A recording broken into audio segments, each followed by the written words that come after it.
Presiden Prabowo jangan cuma ngomong kami akan kejar koruptor sampai Antartika. Wow. Jangan ke Antartika dulu, Pak, kejar saja di antar kita. Betul? Betul?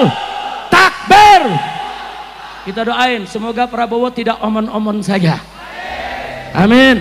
Sampai Prabowo dan kabinetnya, pemerintahannya membuat kebijakan-kebijakan yang menyengsarakan rakyat, melaporkan rakyat, menderitakan rakyat. Saya akan pimpin rakyat untuk melawan mereka, berjuang sampai titik darah menghabiskan, saudara. Ini oposisi ngawur yang tidak mau ya umat itu menjadi pendukung negara. Mereka mau umat ini berantem dengan negara yang pesta pora mereka.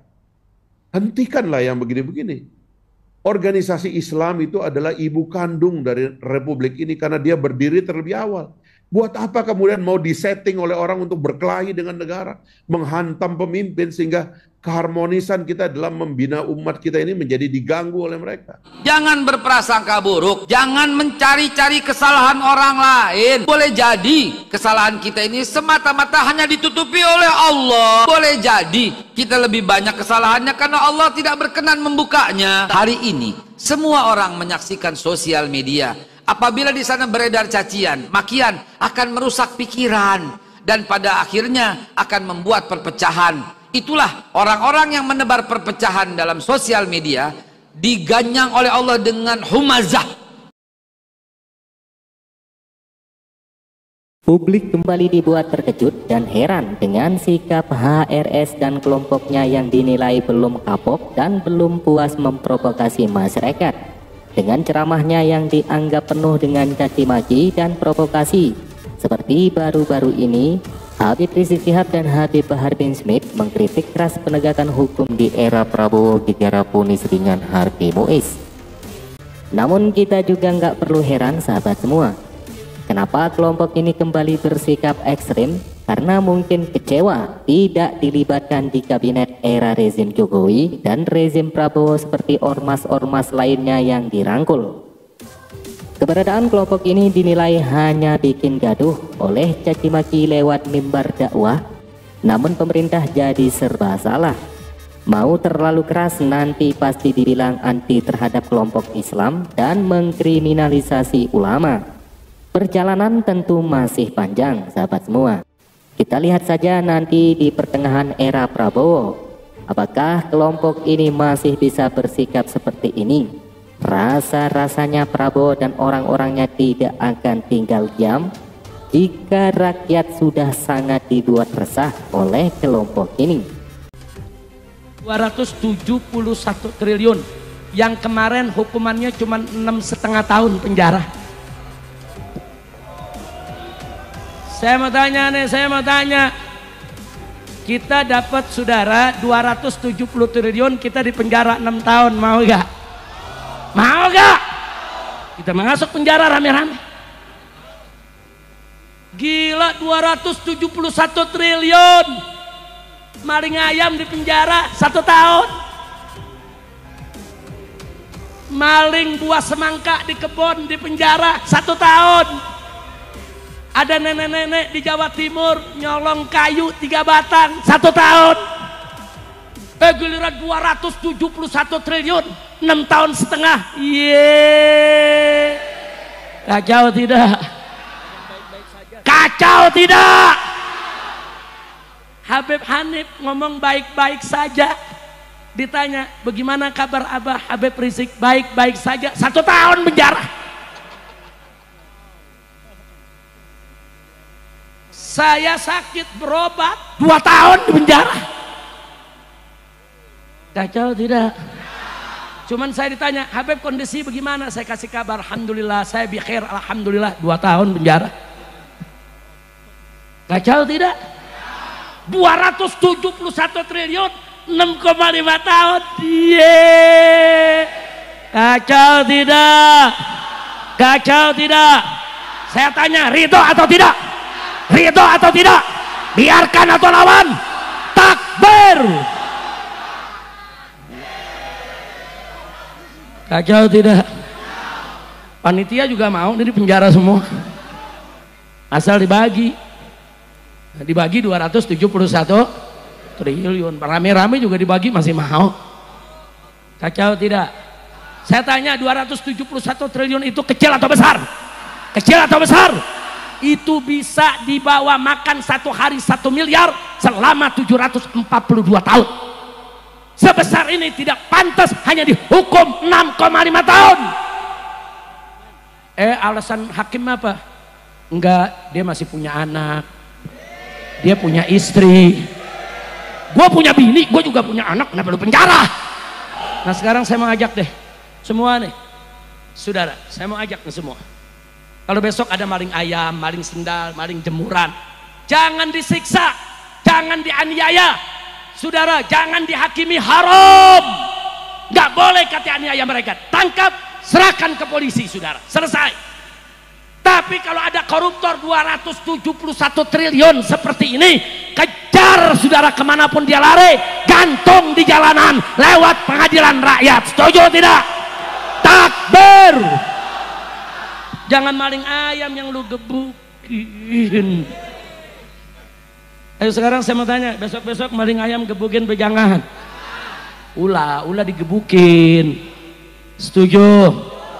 Maling sendal, ulah. Tapi jangan mentang-mentang ngomong begini ada maling denger, Kore Habib bela gue, besok gue mau nyolong sendal lagi yang nyolong tobat. Betul. Jangan mentang-mentang ngomong begini Habib bilang udah nggak digebukin lagi kita. Bukan, saya bukan mau bela maling saudara. Ada maling ayam, maling jemuran, maling yang receh-receh ini banyak mereka nyolong karena terpaksa untuk beli susu anaknya, untuk beli makan istrinya. Jangan disiksa, dia salah, betul, tangkap aja, tangkap, serahkan ke polisi, nggak usah dipukul, nggak usah disiksa, nggak usah disakiti, haram kita lakukan itu. Setuju tidak? Setuju tidak? Tapi kalau maling rakyat, perusak negara yang korupsi triliunan rupiah, kejar mereka dimanapun mereka berada. Betul. Nah kita minta Bapak Presiden Prabowo jangan cuma ngomong, kami akan kejar koruptor sampai Antartika. Wow. Jangan ke Antartika dulu Pak, kejar saja di antar kita. Betul. Takbir. Kita doain semoga Prabowo tidak omon-omon saja. Amin. Semoga Bapak Prabowo sebagai presiden tidak omon-omon saja. Semoga berani melawan koruptor. Semoga berani berantas korupsi. Semoga berani untuk membela rakyat kecil. Betul? Takbir. Sallu ala Nabi. Ini kira-kira udah jelas belum? Jelas. Maling ayam gebukin jangan. Koruptor. Maling jemuran gebukin jangan. Koruptor. Tuh, bukan gebukin, gantung. Setuju. Maling sendal di musola gebukin jangan. Koruptor. Siap lawan korupsi. Siap basmi korupsi. Siap ganyang koruptor. Takbir. Saudara-saudara, saya dari dulu setelah ceramah masalah korupsi, kalau masalah korupsi ya imam, tidak ada tawar-menawar. Bagi saya, siapapun yang korupsi, maka hukuman yang paling pantas adalah hukuman mati, saudara-saudara. Banyak sekarang ini pejabat-pejabat, anggota partai, elit-elit partai, sombong dengan partainya. Yang jenderal-jenderal punya pangkat jabatan, sombong dengan pangkat jabatannya. Seakan-akan Indonesia negara milik mereka. Hei, saya sampaikan, Indonesia bukan milik partai politik manapun, bukan milik jenderal manapun. Indonesia bukan milik PDI, bukan milik Gerindra, betul? Bukan milik Golkar, betul? Bukan milik PKS, betul? Bukan milik PKB, betul? Bukan milik P3, betul? Apalagi? Kalau saya nggak sebut partainya, disangkanya saya orang partai itu lagi. Apalagi? Bukan milik Nasdem, betul? Apalagi? Bukan milik Berkarya, betul? Indonesia bukan milik Jokowi, bukan milik Prabowo, bukan milik Megawati, bukan milik Kapolri, bukan milik Panglima TNI. Indonesia bukan milik perusahaan-perusahaan asing, bukan milik tambang-tambang asing, tapi Indonesia adalah milik kita bersama. bangsa dan rakyat Indonesia, saudara. Hai Prabowo dan kabinet menteri-menterinya, demi Allah kami pemuda-pemudi Indonesia bersumpah, demi Allah di Indonesia tidak ada sejengkal tanah pun bagi siapapun yang merampok dan merampas harta bangsa dan rakyat Indonesia, saudara. Saya cuma takut sama saya punya ibu dan sama saya punya pawang. Selain daripada itu iblis saya bahkan. Waktu tanggal 20 Habib, pas pelantikan Prabowo waktu itu, anak ceramah di Lampung, yang hadir puluhan ribu. Makanya nggak heran 1 minggu habis anak ceramah, ada yang datang ke Lampung pawai-pawayan pakai tank.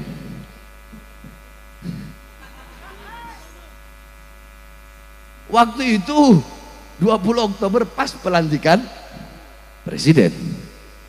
Orang-orang banyak saya lihat ngomong, wah kalau Prabowo jadi presiden, Habib Bahar nggak bakal berani ceramah keras-keras ini, nggak bakal berani bersuara ini.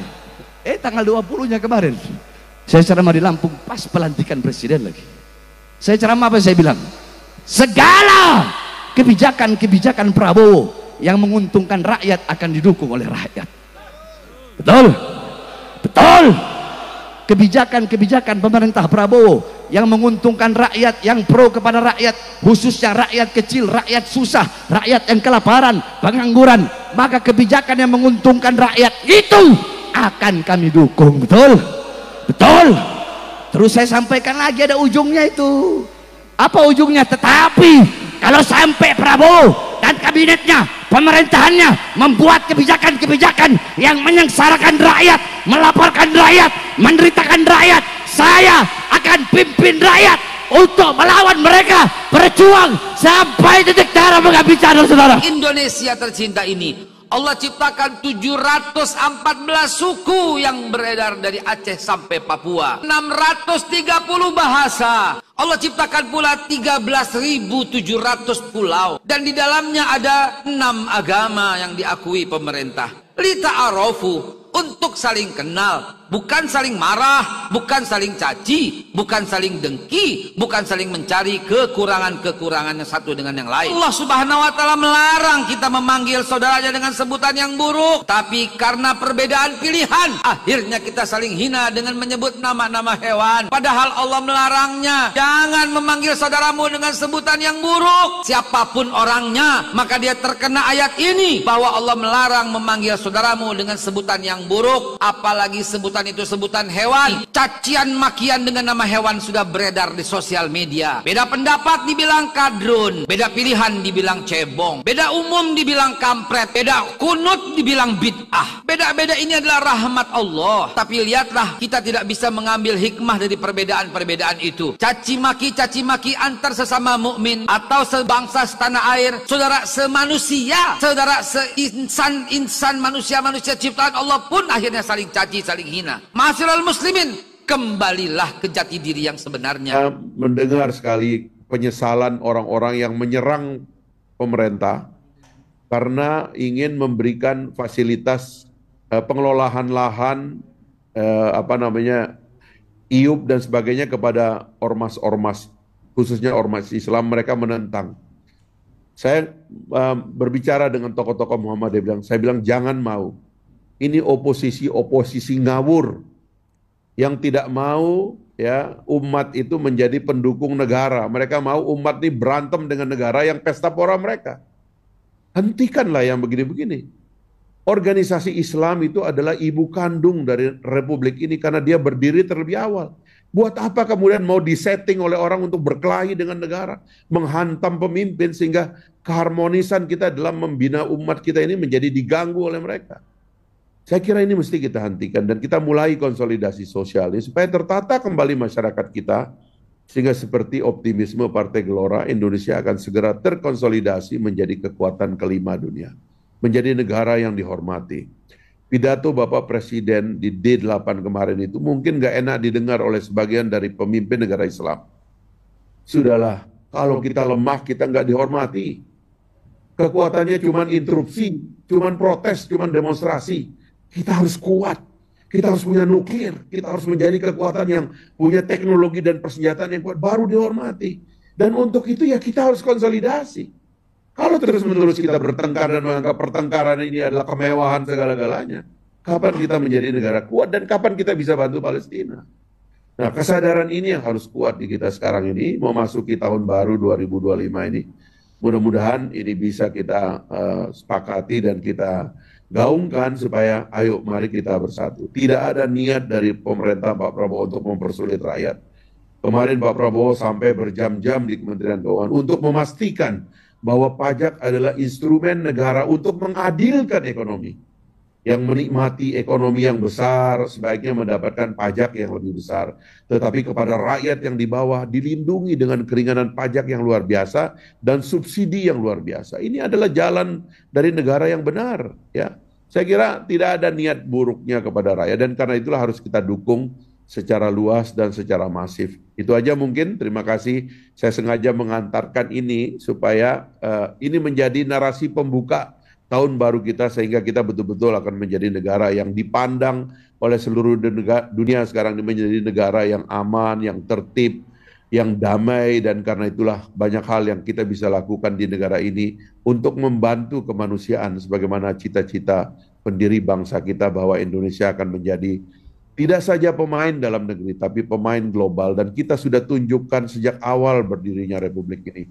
Indonesia menciptakan konferensi Asia Afrika, gerakan non-blok dan sebagainya adalah cita-cita besar bangsa kita. Allah Subhanahu wa Ta'ala melarang mengolok-olok satu kaum. Boleh jadi yang diolok-olok itu lebih baik. Boleh jadi yang mengolok-olok itu lebih hina. Jangan sekali-kali merasa diri paling hebat, paling top, paling berjasa, paling takwa, paling alim, paling ulama. Semuanya dilarang oleh Allah dengan kalimatnya, jangan merasa diri suci. Wallahu a'lamu bimanittaqo. Allah lah yang paling tahu, yang paling faham siapa yang paling bertakwa. Boleh jadi orang yang diam, yang tersembunyi, dialah yang paling bertakwa karena dia menjaga lisannya. Bukankah Abu Bakar Siddiq radhiyallahu an mendapat surga tertinggi dari semua umat Nabi Muhammad, mendapat surga terindah, bahkan pertama kali masuk ke dalam surganya menurut hadis sahih riwayat Imam Tirmizi dan lain-lain, karena Abu Bakar Siddiq dia selalu berkata baik atau diam. Hadirin, di tahun-tahun ini perlu kita galakkan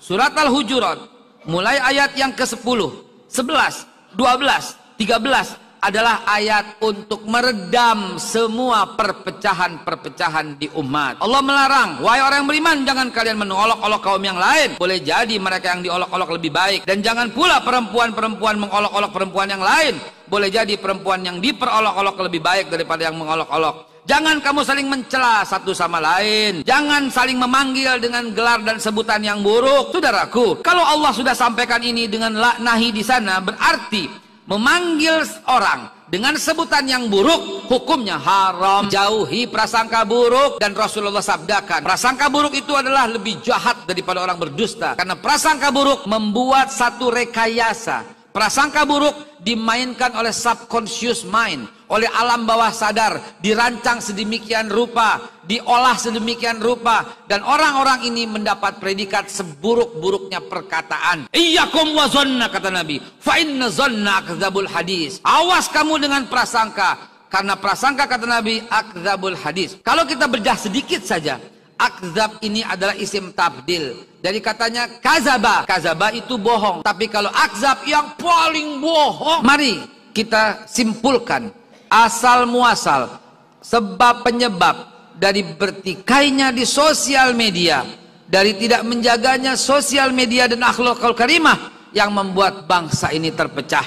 Hari ini semua orang menyaksikan sosial media. Apabila di sana beredar cacian, makian, akan merusak pikiran dan pada akhirnya akan membuat perpecahan.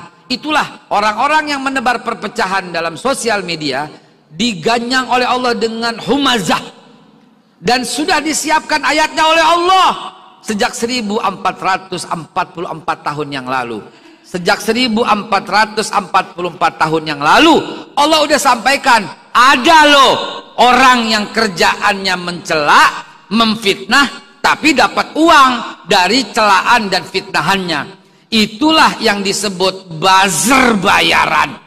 Inilah salah satu biang kerok yang membuat bangsa ini berpecah. Dia rela mencela, dia rela memaki, dia rela mengeluarkan perkataan yang buruk, dia rela memanggil saudaranya dengan sebutan yang hina, bahkan dia rela berprasangka buruk demi sedikit rupiah, padahal dampaknya kehancuran dan kekacauan serta bibit-bibit perpecahan disintegrasi NKRI. Alhamdulillah, para pendiri bangsa kita juga dari awal melihat celah itu. Waktu kita mengusung Pancasila sebagai ideologi nasional yang diambil dari saripati agama dan kebudayaan bangsa Indonesia, Bung Hatta mengatakan bahwa Pancasila itu adalah mendayung di antara dua karang. Kita adalah kekuatan ketiga dari kekuatan blok barat dan blok timur. Kita adalah kekuatan jalan tengah yang moderat dari kekuatan ekstrim komunis dan kekuatan ekstrim liberalis. Nah, dengan menjadi kekuatan kekuatan ketiga dan kekuatan tengah inilah kita bisa mengusung kekuatan kita sebagai negara yang punya identitas sendiri. Dan kita pandai bergaul ke kiri dan ke kanan. Saya mengikuti rombongan Bapak Presiden ke Beijing dan bagaimana mesranya dia berbicara dengan pemimpin-pemimpin China, karena apapun ada kepentingan bersama, secara ekonomi terutama. Lalu kemudian pada hari terakhir kunjungan beliau, mengabarkan beliau ditelepon oleh Donald Trump yang baru memenangkan pemilu, dan betapa mesranya komunikasi mereka, karena presiden kita adalah presiden yang berbahasa asing secara sangat fasih. Sampai Donald Trump kaget dengan kemampuan beliau berbahasa. Jadi pemimpin Indonesia mengambil jalan tengah karena mereka pintar, karena mereka berani, karena mereka punya identitas, dan karena mereka punya jati diri yang kuat, bukan karena minder, lalu tidak punya arah dan tidak punya pendirian atas jati dirinya sendiri. Pemimpin Indonesia adalah pemimpin yang berbakat, yang talented, diasah oleh sejarah yang kuat untuk menjadi dirinya sendiri. Dan ini kita miliki di depan presiden kita yang sekarang. Jadi karena itulah saya percaya bahwa jalan baru Indonesia dan kekuatan dan keinginan kuat kita itu harus mempersatukan kita. Karena itulah sebenarnya ada tiga Mbak Mia yang saya ingin katakan sebenarnya. Dan ini saya katakan di depan para menteri, ada 100, lebih kurang 100 anggota kabinet waktu berada di Magelang, ya.